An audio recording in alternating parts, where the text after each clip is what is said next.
existían la avaricia, el deseo de tener lo que otras personas tienen. Dice la historia que Caín mató a Abel porque pensó que era el preferido del Señor, entonces vamos a quitarlo del medio. Bueno, la maldad siempre ha estado ahí y siempre ha sido generadora de los mismos sentimientos. Luego, cuando uno estudia la maldad, invariablemente llega a la forma como la ciencia llama a los malvados o a los maldosos. Les llaman psicópatas o sociópatas. Y cuando uno empieza a investigar la sociopatía, invariablemente cae en que el 90 y tantos % de esas personas provienen de familias desintegradas, de familias desunidas, de familias rotas. Entonces casi el 90% tienen ese antecedente. Es muy importante. Entonces yo me pongo a pensar, bueno, ¿qué pasa, verdad? ¿Por qué cada vez vemos más gente llena de maldad?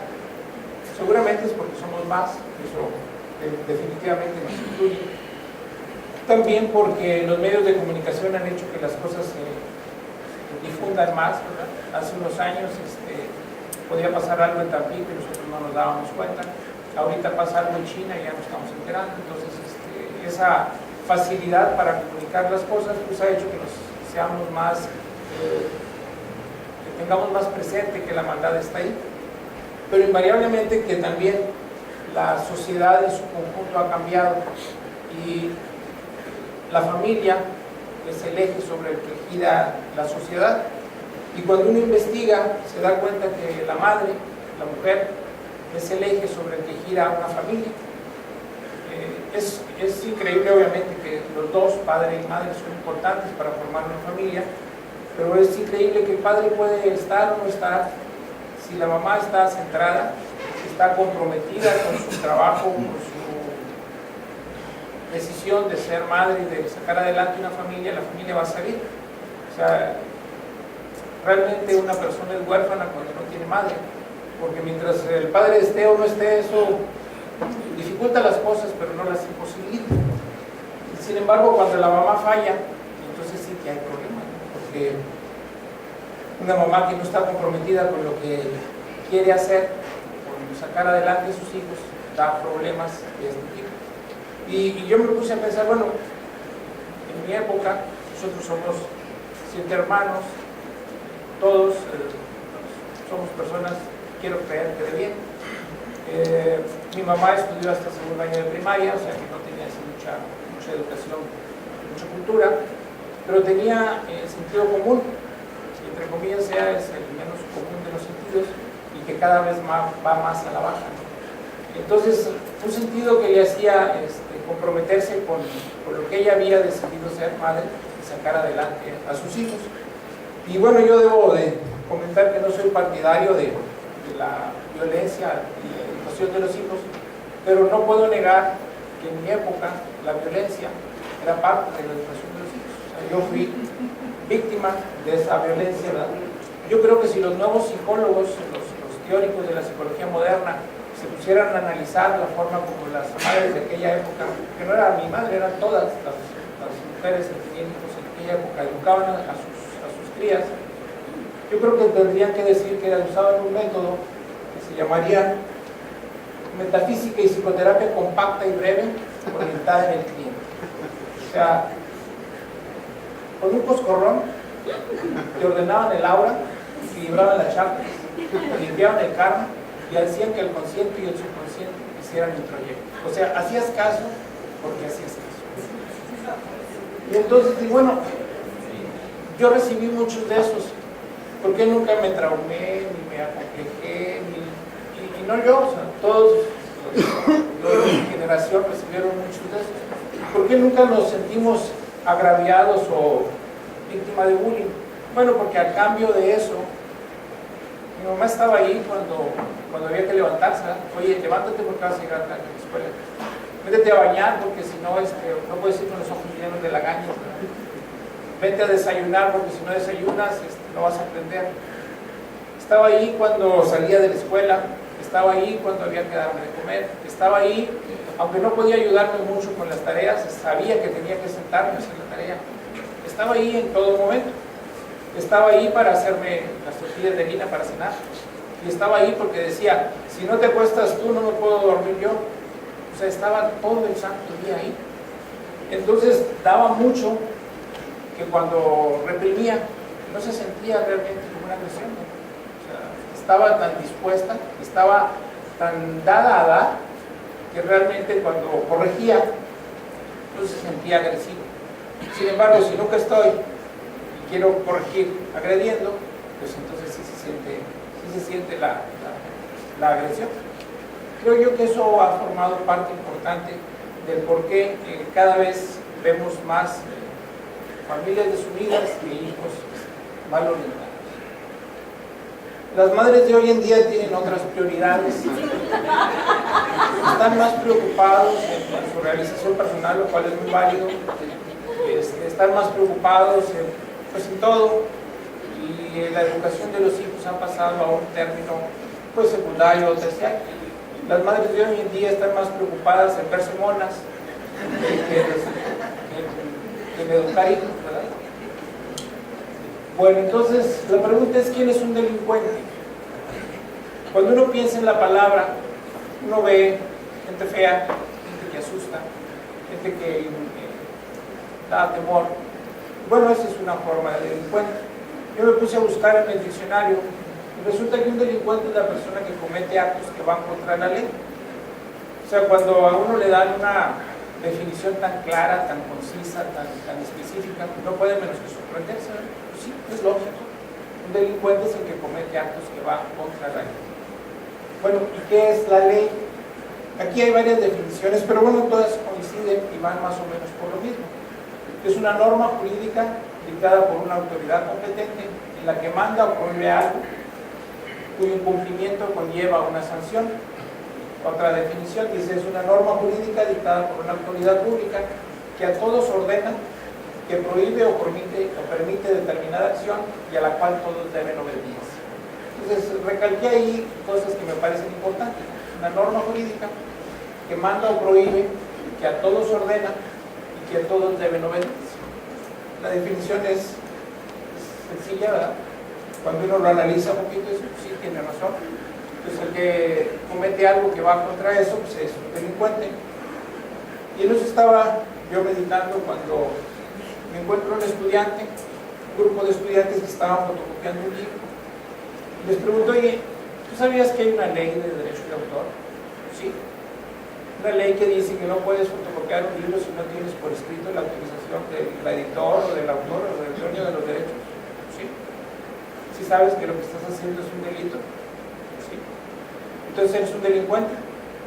No. Ah, no. ¿Por qué no? No, es que, dijo alguien, es que no tengo dinero. Bueno, la ley no dice, si no tienes dinero, puedes fotocopiarlo. Eso no dice. Bueno, es que somos estudiantes. Complicado, pero tampoco el ser estudiante te da autoridad de fotocopiar un libro. Entonces, ¿por qué no te consideras un delincuente? Si estás haciendo cosas o acciones que van contra la ley. Hablo de un libro, pero igual es una película, o de música, yo qué sé. Entonces, esa definición que al principio me pareció muy clara, un delincuente es el que comete actos que van contra la ley, pero resulta que ya no es tan clara. Entonces, bueno, a lo mejor fotocopiar un libro es canta minuta, ¿no? A lo mejor es un delito menor, todos lo hemos hecho, más de muchos conociendo de bobos.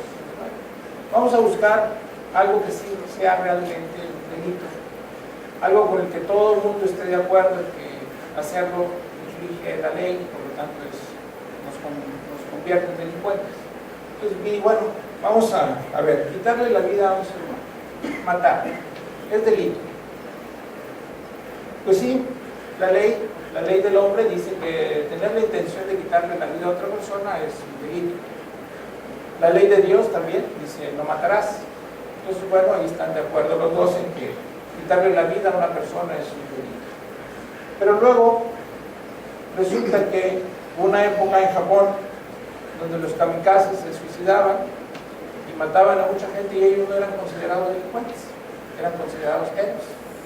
O también alguien que sentía su honor lastimado y se hacía el harakiri y tampoco era un delincuente. era considerado una persona con mucho honor. O el aborto. El aborto, por ejemplo, en la Ciudad de México es legal hasta los 3 meses. O sea, si quitarle la vida a otra persona es un delito, pues si quitarle la vida a un ser que está dentro de mi vientre, pues, supongo yo que debe ser delito. Pero resulta que no, que en nuestro país, en algunas ciudades, eso es legal. Entonces, eso implica un dilema, ¿no? Porque el religioso dice que es pecado mortal, el legista dice que es delito penal, y la involucrada dice que es su decisión. Pero igual mi decisión puede ser fotocopiar un libro o quedarme con la cartera del vecino, ¿verdad? Pues es mi decisión. Entonces, si la ley empieza a tener esos asegúnes, pues entonces, ¿quién va a ser el delincuente? Seguí buscando y encontré que, por ejemplo, la ley atenúa el delito si es en legítima defensa. O sea, si yo mato a alguien que me iba a agredir, eso no es un delito. También, por ejemplo, los verdugos que le quitan la vida a un criminal, pues no es delito porque está cumpliendo con su trabajo. O los soldados que matan a otros soldados, o en ese intento de matar a otros soldados se llevan a personas civiles, eso tampoco es delito, se llaman daños colaterales, ¿verdad? No es delito. No sé si sea pecado, no lo busqué, pero delito no es. Matar por tus creencias religiosas, dije, eso sí debe ser delito. A ellos les llamamos terroristas, o sea, las personas que hacen el terror. Y son terroristas porque son capaces de matarse y de matar a la gente, a todos los que no creen en lo que ellos creen. Entonces, bueno, yo creo que los terroristas sí son delincuentes. Pero luego me encuentro que en Europa hubo una guerra que se llama Cruzada, y en México algo que se llamó la guerra cristiana, la que era la religión católica la que estaba haciendo exactamente lo mismo que los musulmanes. Entonces, ahora sí que, ¿quién es un delincuente? La definición dice que es la persona que comete actos que van contra la ley. El problema es que la ley tiene mucha letra chiquita, ¿no? Tiene muchos asegúnes en la cual se atenúan el delito. Entonces, cuando está uno confundido, cuando mis dos neuronas no me dan para entender lo complejo de un problema, yo creo que lo mejor que uno puede hacer es una matar. Vamos a encontrar tranquilidad. Ya ven que ahora está muy de moda eso. Los psicólogos lo han puesto muy de moda. Párense y abracen al vecino, díganle cuánto lo quieren, cosas así. Y yo, bueno, cuando lleguemos aquí le voy a decir a los presentes que nos tomemos de la mano, cerremos los ojos, hagamos un mantra, a ver si juntando las dos neuronas de todos podemos encontrar una solución. Y en eso estaba, en una filosofía profunda, cuando me encuentro a un futuro delincuente. Entonces digo, ponte a trabajar y déjate de hacer filosofía. Entonces, el delincuente nace o se hace. Ese ha sido un gran conflicto. Ya está predispuesto, o son las circunstancias de la vida lo que lo vuelven un delincuente. Bueno, entonces vemos, hay muchos aspectos, pero yo creo que esos son de los más importantes. Hay factores genéticos, hay factores cerebrales, hay factores hormonales y hay circunstancias de la vida. Las cuatro influyen de alguna manera en generar un delincuente. Las genéticas, me acuerdo de una paciente que me decía, no doctor, yo nunca voy a ser delgada porque yo soy portadora del gen obeso y del cromosoma gordo. Entonces está en mis genes, yo soy ese. Yo, bueno, tiene razón, y si a eso le sumamos las 2 órdenes de taco, los 3 tamales y los 2 litros de refresco que se zampó, pues tiene razón. Siempre va a ser obeso, o sea, su gen es predominante. Le decía yo, mire, es muy curioso, pero si usted ve las fotografías de la gente de Alemania cuando fueron liberados de los campos de concentración, había niños, había viejos, había hombres, había mujeres, pero no había gordos. Qué curioso, ¿verdad? Que después de 2 años de estar ahí sin comer, la gente del gen obeso y el cromosoma gordo no se hayan manifestado, ¿no? O sea, es raro. O sea, yo creo que, bueno, la genética influye, pero también influye lo que uno haga para ayudarle a la genética. En cuestiones de violencia dicen que hay un gen que inhibe la monoaminoxidasa. La monoaminoxidasa es una enzima que metaboliza, que destruye a la adrenalina. Cuando falta, hay más adrenalina y entonces se supone que la persona se vuelve mucho más violenta. Está el otro campo de investigación muy fuerte, que es el cerebro, el sistema límbico, el circuito de Papez y todos esos lóbulos que están ahí involucrados en cuanto a la persona pueda ser más o menos violenta y cómo puede la persona responder a determinadas acciones de la vida cotidiana. También las hormonas, sobre todo la testosterona. Sabemos que la testosterona es una hormona masculinizante y obviamente está relacionada con esa forma de violencia. O sea, el adolescente, todas las especies animales, se vuelve más agresivo cuando está lleno de testosterona. Hay algunas enfermedades que hacen que aumenten los niveles de testosterona, pero también hay sustancias comerciales que hacen que los niveles de testosterona suban. Por ejemplo, ahí dice, mejora el rendimiento psicofísico y sexual. O sea, si lo tomo me voy a hacer más inteligente, más fuerte e imponente. Aunque a la larga termine impotente, pero eso no lo dice ahí, no les dijo eso. Y también hay para mujeres. Lo que no dicen es todos los efectos secundarios que esto puede tener, y lo comento porque está muy de moda, Casi todos los que van a un gimnasio alguna vez se los han ofrecido. Y por último, y tal vez uno de los aspectos más investigados, son las circunstancias de la vida. Las circunstancias que de alguna forma marcan nuestro sentido, nuestra existencia, nuestro camino por la vida. Dicen que desde el embarazo las circunstancias nos marcan. ¿A qué me refiero con eso? Bueno, no es lo mismo nacer en un matrimonio bien avenido, en los que los padres están programando a su hijo, lo quieren, lo esperan, lo desean, y la mujer disfruta de su embarazo y que ya se movió y que ya me dio una patada y que no sé qué, y todas esas emociones que trae el embarazo. No es lo mismo eso. Ese niño no recibe la misma información en útero ni cuando nace que el niño, por ejemplo, producto de un embarazo de un adolescente que fue producto de un accidente, que el novio cuando sabe que está embarazada corre y entonces la novia tiene que hacerse malabares para tratar de que no llegue su niño, se pone fajas, intenta botarlo, todas esas agresiones el niño las está sintiendo. Resulta que hay algo que se llama impronta. La impronta es una forma de memoria que las células tienen. No es fácil para mí explicarlo porque no lo he entendido bien, pero es algo como las vacunas. O sea, yo le pongo una vacuna tuberculosis a alguien, le pongo una bacteria, sus leucocitos hacen una memoria para esa bacteria, y si en 5 o 10 años esa persona se ve expuesta a esa bacteria, pues su cuerpo se va a defender. Bueno, esa memoria inmunológica, le llaman, también la tienen las células en formación, también la tiene el cigoto. Entonces, desde que el huevo se forma, ya tiene memoria. Y entonces empieza a percibir una serie de emociones. La adrenalina de la mamá, que está preocupadísima porque no quiere que se le note. La agresión de los químicos que puede estar tomando para abortarse. Bueno, toda esa información, esas células las van guardando. Le digo que llaman impronta y es algo que está en investigación, que parece ser que de alguna forma marca mucho nuestra existencia futura.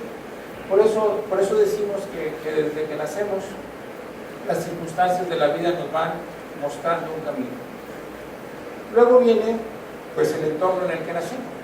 Una familia disfuncional, una familia que hay muchas discusiones, muchos conflictos, una familia en la que la relación entre padres e hijos es mala, pues es imposible que un hijo crezca en un ambiente sano, en ese ambiente general familiar. Y puse este comentario porque es muy curioso. Siempre que uno les pregunta a los padres por qué trabajan tanto, por qué tienen 3 turnos y nunca están en la casa, invariablemente la respuesta es esa: porque quiero darle a mis hijos un mejor nivel de vida, porque no quiero que sufran lo que yo sufrí, porque no quiero que tengan las carencias que yo tuve cuando era niño. O sea, siempre el deseo es muy altruístico, pero está demostrado que una buena relación familiar es más importante que un buen ingreso socioeconómico. O sea, una familia bien avenida es mejor que una familia con mucho dinero, pero cada quien por su lado. El abuso físico sexual. Por ejemplo, esos golpes no tienen la finalidad de corregir. Cuando yo recibía un coscorrón o una nalgada, era eso, era un coscorrón o una nalgada, nada más. No era la intención de sacar mis frustraciones, mi impotencia y medio matar al hijo. O sea, es muy diferente entre un golpe con la intención de hiciste algo malo y tienes que poner atención a unos golpes de este tipo. Entonces, el abuso, la frustración de los padres al sentirse impotentes de corregir a su hijo, tiene repercusiones obviamente en los hijos. Padres excesivamente estrictos pero inconstantes, eso también es una constante muy frecuente en la educación de los hijos. Padres que hoy quebran un vaso y se les cae la autoridad encima y mañana vienen borrachos y chocan un coche y no pasa nada. Entonces, eso confunde, o sea, el castigo debe ir de acuerdo al delito, ¿verdad? Entonces, no puede ser que algo pequeño tenga una consecuencia tan grande y que algo grande pase desapercibido. Obviamente, padres adictos, cada vez más frecuente. Una persona que no es capaz de controlar su vida, pues difícilmente va a ser capaz de guiar la vida de otro, ¿no? Es como pedirle a un ciego que me enseñe el camino, ¿verdad? Cuando los logros de los hijos no son valorados, cuando somos muy rápidos para castigar o para hacer presente lo que está mal y se nos pasa desapercibido lo que está bien, eso también marca a los hijos. Me acuerdo de un comentario que escuché por ahí que decía, llegué con un 8 y le dije, mira mamá, traigo un 8. Cuando yo tenía tu edad, me acuerdo una vez que me dice, tú eres muy inteligente, puedes más. El otro mes, mira mamá, tengo un 9. Pues podía ser un 10, ¿no? Esfuerzo, vas a ver que lo consigues. Al otro mes, mira mamá, tengo un 10. Es tu obligación. No haces otra cosa más que estudiar, o sea, ¿qué esperas, verdad? Entonces, no importa lo que hagas, nunca será suficiente. Eso frustra. Por eso el filósofo español decía, no soy yo, soy yo y mis circunstancias, y si no las salvo a ellas, no me salvo yo. El problema es que hay muchas circunstancias que no están en mis manos modificar. Entonces la pregunta es, ¿el delincuente nace o se hace? Hay alguna serie de antecedentes que son importantes investigar en la etapa de la infancia. Antecedentes que ya nos dicen que algo no está funcionando bien, ¿verdad? Por ejemplo, casi el 80% de los delincuentes gozaban con el fuego, quemando cosas, destruyendo objetos. El fuego tiene una habilidad, destruye todo y muy rápido, ¿verdad? Entonces, eso causa una emoción en algunas personas bastante adictiva. Entonces, un porcentaje muy alto de los delincuentes gozaba quemando cosas. La otra es la crueldad con los animales. Un niño que no es capaz de sentir el dolor de su mascota o de un animalito, no va a ser capaz de sentir el dolor de otra persona. Entonces, la crueldad de los animales está también en el 90% de todos los delincuentes. Este es un aspecto que había sido poco estudiado.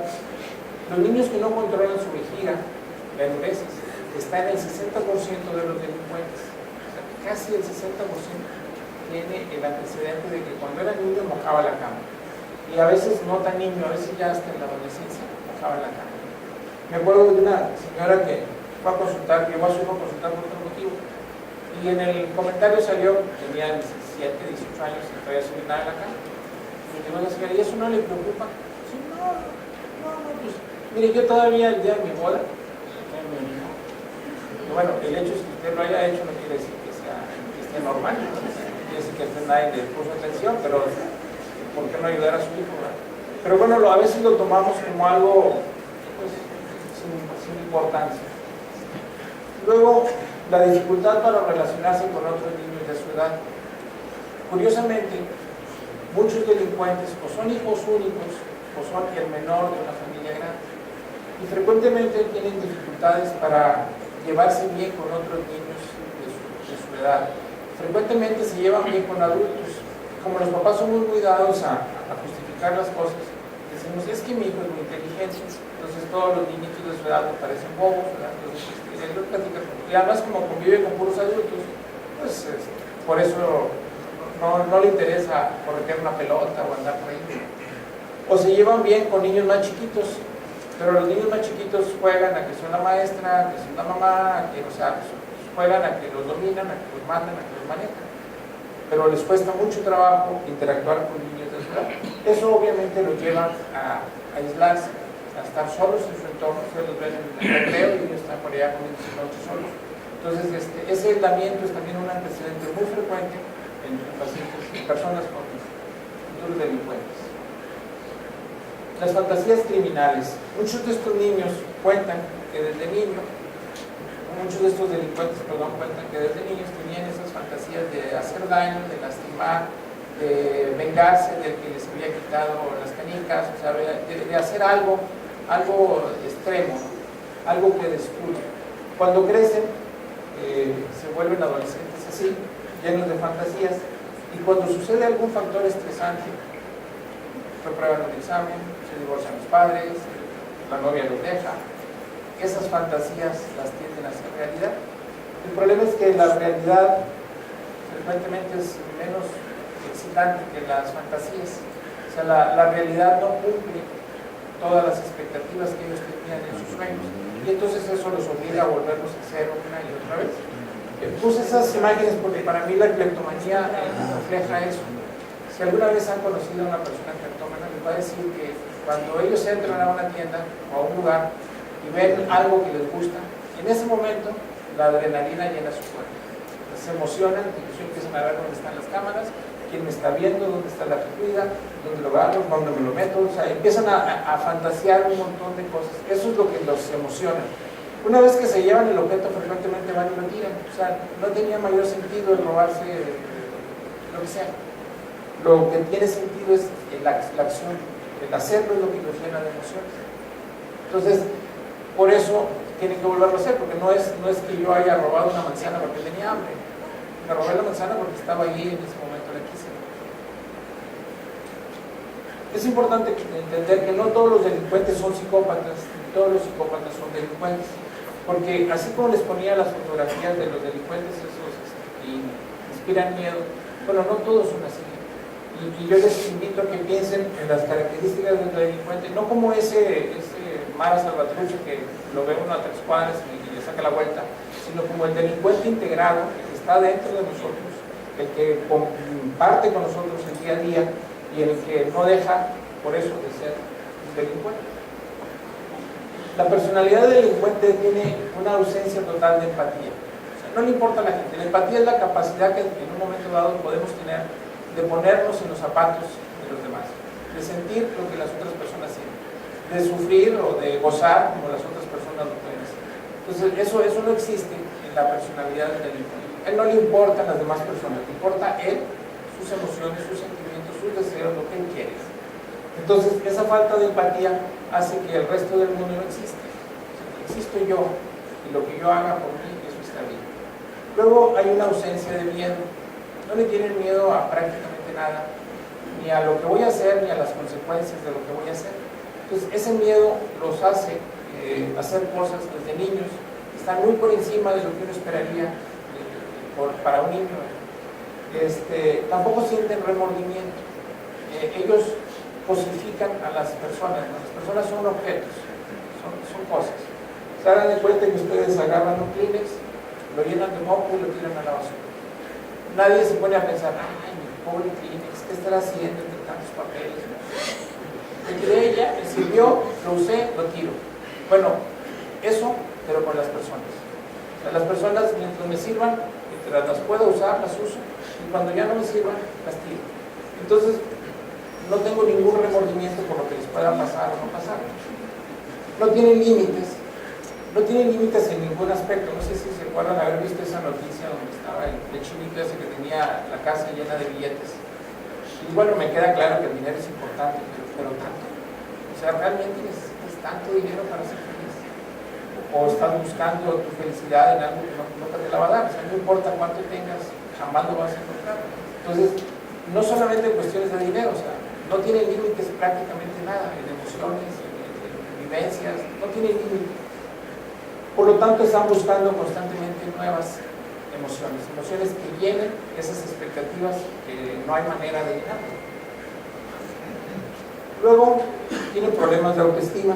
Algunos están con autoestima muy baja y entonces se sienten resentidos con la vida, se sienten agredidos por el mundo y de alguna manera, cuando pueden, van a tomar venganza y van a tratar de equilibrar la balanza. Y otros tienen una autoestima muy alta, el mundo no los merece, todos los demás son nada, son los únicos importantes y entonces pues, pueden pisotear a medio mundo y no va a pasar absolutamente nada. Esos son los que llegan al egocentrismo. El egocentrismo, bueno, la historia del mundo está lleno de un egocentrista con poder, es capaz de destruir, de arrasar con toda la humanidad sin sentir el menor remordimiento. Pero hay otros que no llegan tan alto, que no tienen tanto poder y no por eso dejan de ser egocentristas. Hace algunos meses me dio una entrevista. Pues ella dice que es cantante, la verdad es que no canta, tampoco actúa, es que no es actriz, difícilmente habla 2 o 3 palabras juntas, así que no puede ser conductora. Pero el hecho es que es famosa, ¿verdad? Tiene todos los criterios para ser artista en algún canal de televisión. Y entonces le estaban entrevistando y decía ella, estoy harta de la fama. Ya no tolero la fama. No es posible que el mundo entero esté pendiente hasta de la ropa interior que uso. Entonces yo me quedé pensando y dije, sí, tiene razón. Anoche no dormí pensando qué calzones iba a tener así. Descubrí el motivo de mi insomnio, ¿verdad? Tiene muchísima razón. Cuando esta señora se refería a todo el mundo, se refiere a los 5 nopalitos que están alrededor del narciso, ¿verdad? A las 5 personas que la adulan, que le dicen que es la mejor cantante del mundo, que es el non plus ultra, a los que le ponen el ladrillo para que el enano se trepe y se sienta gigante. Y como es gigante, entonces pues ve a todo el mundo hacia abajo. Bueno, ese egocentrismo es más común. Estos son menos frecuentes, aunque tal vez más dañinos. Además tienen una distorsión de las consecuencias. O sea, no importa lo que haga, lo que yo creo es lo que vale. Hitler, cuando pensaba que iba a ser una raza especial, no le interesaba lo que tuviera que destruir. O sea, su fin justificaba todos los medios. Un empresario que destruye el medio ambiente, no le interesa el medio ambiente, o sea, le interesa porque su empresa va a darle trabajo a mucha gente. Y entonces, de alguna forma, eso compensa el daño que le está haciendo. Tienen entonces una percepción muy selectiva, siempre tienen la razón. Sus ideas, sus criterios, sus conceptos son los correctos. Entonces, obviamente, jamás tendrán la culpa y por lo tanto jamás van a pedir una disculpa. Son irresponsables. Desde niños batallaban para ir a la escuela, batallaban para bañarse, batallaban para cumplir, batallaban para seguir reglas. La irresponsabilidad forma parte de la personalidad del delincuente. Normalmente la televisión y las películas nos han hecho ver a un delincuente así introvertido, escondido, que de repente sale y destruye. Pero también hay el otro, el buena onda, el carismático, el que llega, el que es capaz de ponerse de tapete con tal de conseguir lo que quiere, ¿no? O sea, el delincuente extrovertido es aquel que llega y te conquista con la broma, con el chiste, con el carisma, que lo tiene y lo usa. Pero al final de cuentas, su intención es salirse con eso. Todos son constantes buscadores de su satisfacción. Les interesa estar bien ellos ahorita. Mañana, solo Dios dirá. O sea, no les importa ni el pasado ni el futuro, ni los demás. Les importa ellos y sentirse bien. Una impulsividad patológica. Normalmente hablamos de un impulsivo cuando es alguien que actúa sin pensar. Bueno, una impulsividad patológica es aquel que actúa sin pensar en las consecuencias que eso le podrá tener. O sea, no ven más allá del hecho de cumplir con lo que a ellos en este momento les va a dar satisfacción. Luego vienen 3 aspectos que son muy importantes. La manipulación, generalmente son personas que disfrutan moviendo a otras personas, manipulándolas, dominándolas, teniendo el control de las circunstancias. A una persona resentida, dolida, abandonada, dale un poquito de poder y lo vas a convertir en un delincuente. Una persona que siente que todo lo merece, dale un poquito de poder, dale un arma y lo vas a convertir en un delincuente.